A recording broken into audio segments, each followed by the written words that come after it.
कोल्हापुरात डॉक्टरांनी मृत घोषित केलेल्या एका वृद्ध व्यक्तीला खड्ड्यांमुळे जीवनदान मिळाल्याची अजब घटना समोर आली आहे. कसबा बावडा इथले पांडुरंग उल्पे असं या वृद्ध व्यक्तीचं नाव असून सोमवारी रात्री अखंड हरिनामाचा गजर करत असताना अचानक बसल्या जागी त्यांना दरदरून घाम आला.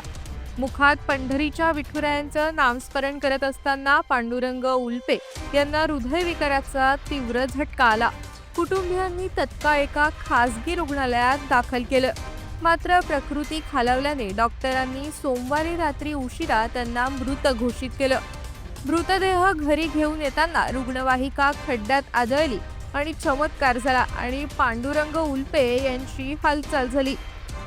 कोल्हापुरातल्या कसबा बावडा इथे राहणारे 65 वर्षीय पांडुरंग रामा उल्पे पत्नी बाळाबाई यांच्यासोबत राहतात.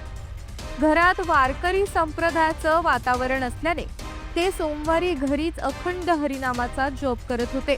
रात्रीच्या सुमारास त्यांना अचानक अस्वस्थ वाटू लागलं. अंगाला दरदरून घाम आला आणि काही क्षणातच पांडुरंग उल्पे बसल्या ठिकाणी कोसळले.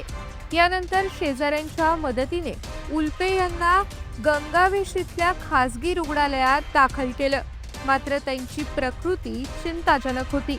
उपचार सुरू असताना सोमवारी रात्री 11:30च्या दरम्यान पांडुरंग उल्पे यांची प्रकृती खालावली आणि डॉक्टरांनी त्यांना मृत घोषित केलं.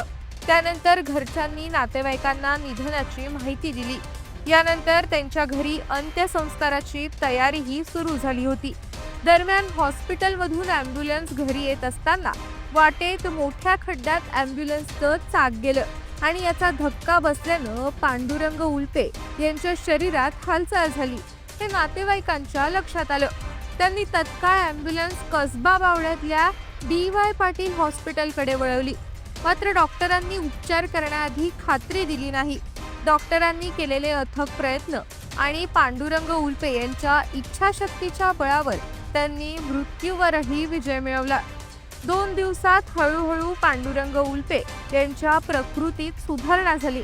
बुधवारी सकाळी हॉस्पिटलमधून डिस्चार्ज मिळाल्यानंतर त्यांचं वारकरी संप्रदायातील सहकाऱ्यांनी स्वागत केलं.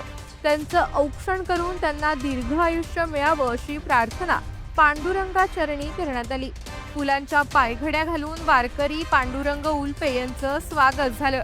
तर पांडुरंग उल्पे यांना पुनर्जन्म मिळाल्याची चर्चा मात्र जिल्हाभर सुरू आहे.